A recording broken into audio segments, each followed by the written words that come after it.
Our next speaker has dedicated her time as a member of the National Honor Society, Best Buddies Group, Editor-in-Chief of the Erie Yearbook Team, Varsity Girls Lacrosse Team, and she served as Vice President of the Howard County Association of Student Councils. Her college plans include attending the Wharton School of Business at the University of Pennsylvania, where she'll study marketing and communications. Please welcome Chloe Heckman.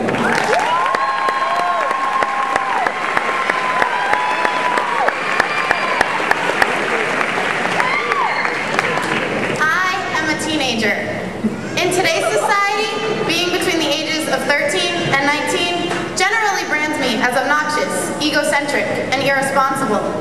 Corrupted by consumerism, my mind is doomed to preoccupation with gossip, entertainment, and the newest must-have technology. It is presumed that I never watch the news, and therefore know of nothing that goes on in the world. In fact, it is inconceivable that I might have the slightest interest in politics, controversial issues, or anything other than myself. Like most of my friends in this room, I am bound to take the things I have in life for granted, and I fail to recognize how good I have it. I am looked at with haughty condemnation as a high schooler who is lazy, superficial, and most likely headed for disaster. To the large number of societal members thinking along these lines, I say, think again. Youth is and should be a time of opportunity, when we find our place in the world, when we make critical choices about jobs, relationships, and lifestyles.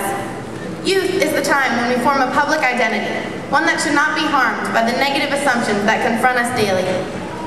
Look again, beyond the stereotype. We have endured some of the greatest hardships our nation has ever faced, and we are emerging from our 4 years at Centennial as capable future leaders. We have found ourselves growing up during a vital point of American history, a time where the world around us is dramatically changing. When we began our educations, technology was expanding faster than ever. In elementary school, we became some of the first kids to use computers. As time passed, iPods, Blackberries, and Facebook became the new big things. The world became smaller and faster overnight. Our country was evolving, but at times, not always for the better. September 11, 2001 occurred as we began our year as fifth graders. Society and the confidence of our nation were jolted to their foundations. Life, as we knew it, changed forever. We entered Centennial High School at a point when our nation was at war against terror, a time where at every Friday night football game, security checks were mandatory and Officer Perry was roaming the halls. A time of not always defended civil liberties in the name of national security. A world very different from the one our parents experienced as teenagers. We now find ourselves amidst an economic crisis, cringing every time we pick up the business section of the Washington Post. We worry about our bank deposits being secure in a financial system on the verge of collapse. We as individuals, we as a group, now have the responsibility to help pick up some of the pieces left behind to us by the previous generation. It is imperative that we prevail where others have not. Now is the perfect opportunity to prove ourselves and rise to the occasion. Sitting with us today are some incredibly talented athletes, artists, musicians, actors, dancers, and more. These are skills we have shown while at Centennial High School, and these are skills and attributes we will bring with us as individuals to help move our society forward. The reincarnation of Jim Thorpe, Leonardo da Vinci, Jimi Hendrix, or Albert Einstein could be sitting next to you here. Who knows? It could even be you. The world is small now, and the world is moving fast, but we are up for the challenge. As the class of 2009, we have found ourselves contesting for college in an environment that has never before been so competitive. We have climbed the barriers of being high school seniors in a year where the college applicant pool was one of the largest on record in the history of our nation. Our class has faced endeavors as unique as any class in recent history, and look at us now. We've made it through this early phase of our intellectual and social evolution, and we now, together, embark on the challenge of rebuilding American confidence on every front. We are teenagers. We have demonstrated intelligence, perseverance, and a great tolerance of uncomfortable chairs for a very long time.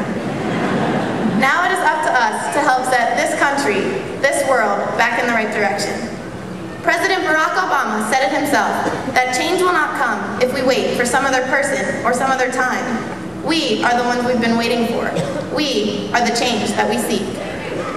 We go to school for a reason, so use that knowledge you get in class each day and speak out about issues you feel strongly about. Set aside what your friends think, what your parents demand, what your neighbors expect. Set aside the messages this culture sends through its entertainment, its advertising, its spite, and its discontent about how we behave. It is our responsibility to challenge stereotypes. It is our job to bring back hope. Do not get demoralized, and do not, by any means, underestimate your potential. We must not let society define us as adolescents. These are our lives. We are assets, not liabilities. We must fight to see that all teenagers are respected as unique individuals with the unlimited potential to make significant contributions in making our world a better place. We are teenagers. We are trustworthy, generous, hardworking, intelligent, and driven. We are both leaders and followers, students and teachers. Congratulations to the class of 2009. Now let's go change the world.